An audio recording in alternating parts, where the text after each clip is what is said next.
L'agroécologie est l'antithèse de l'agriculture industrielle parce qu'elle n'est pas une agriculture basée sur des intrants, mais sur des processus.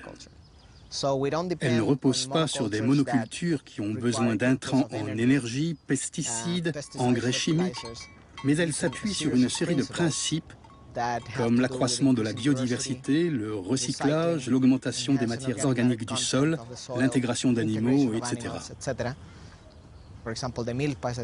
Par exemple, la milpa est un système de polyculture typique de l'Amérique centrale, mais si on va dans d'autres régions, on trouvera d'autres combinaisons de cultures, dont l'interaction produit des synergies qui rendent le système beaucoup plus productif que les monocultures. On croit généralement que les grandes fermes produisent plus d'aliments, mais en fait, les petites fermes, quand on mesure la production totale, sont beaucoup plus productives que les grandes. Par exemple, quand on mesure l'efficacité énergétique des grandes exploitations industrielles, on obtient un rapport de 2 ou 3, maximum. Ça veut dire qu'en injectant 1 kilocalorie d'énergie, on obtient 3 kilocalories d'énergie en termes de nourriture. Pour une petite exploitation, le rapport est de 15 à 30.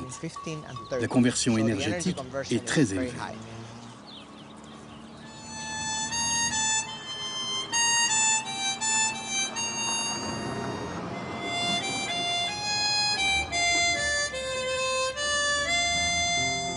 Dale Lesser exploite 480 hectares de soja et de maïs transgéniques dans le Midwest américain. Contrairement à Eleazar, son collègue mexicain, il est obligé de racheter chaque année de nouvelles semences car les OGM sont protégés par un brevet. Ses coûts de production ne cessent d'augmenter en raison de la résistance développée par les insectes et les mauvaises herbes aux pesticides chimiques ou transgéniques. C'est du maïs transgénique? Oui, cette variété est ce qu'on appelle un OGM triple. Elle comprend un gène pour la pyrale du maïs, un autre pour la chrysomèle des racines du maïs et un gène de résistance à l'herbicide Roundup. La semaine dernière, nous avons rencontré au Mexique un producteur de maïs qui pratique le système de la milpa. Vous savez ce que c'est? Non, j'ai jamais entendu parler.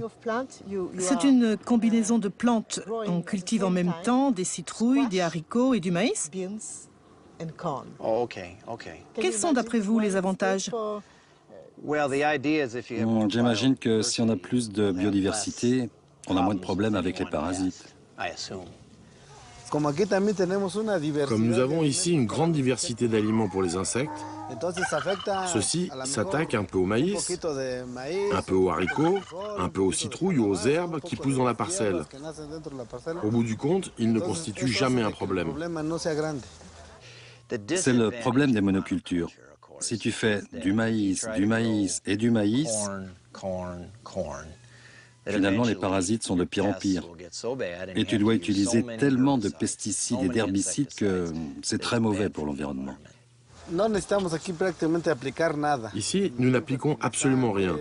Ni engrais, ni insecticides, ni herbicides. Aucun produit chimique pour contrôler les ravageurs ou les mauvaises herbes.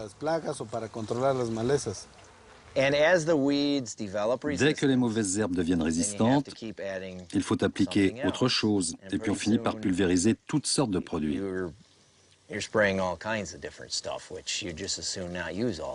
Pour éviter tous ces produits, certains agriculteurs préfèrent n'utiliser que le Roundup.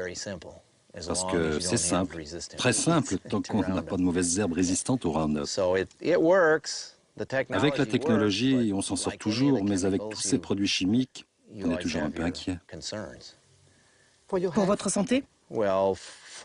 Oui, pour les effets que ça peut avoir sur la santé. On ne les voit pas tout de suite, mais au bout de 25 ans. Et pour vos enfants? Ouais, ou pour les consommateurs qui vont boire l'eau, ou pour les nappes phréatiques.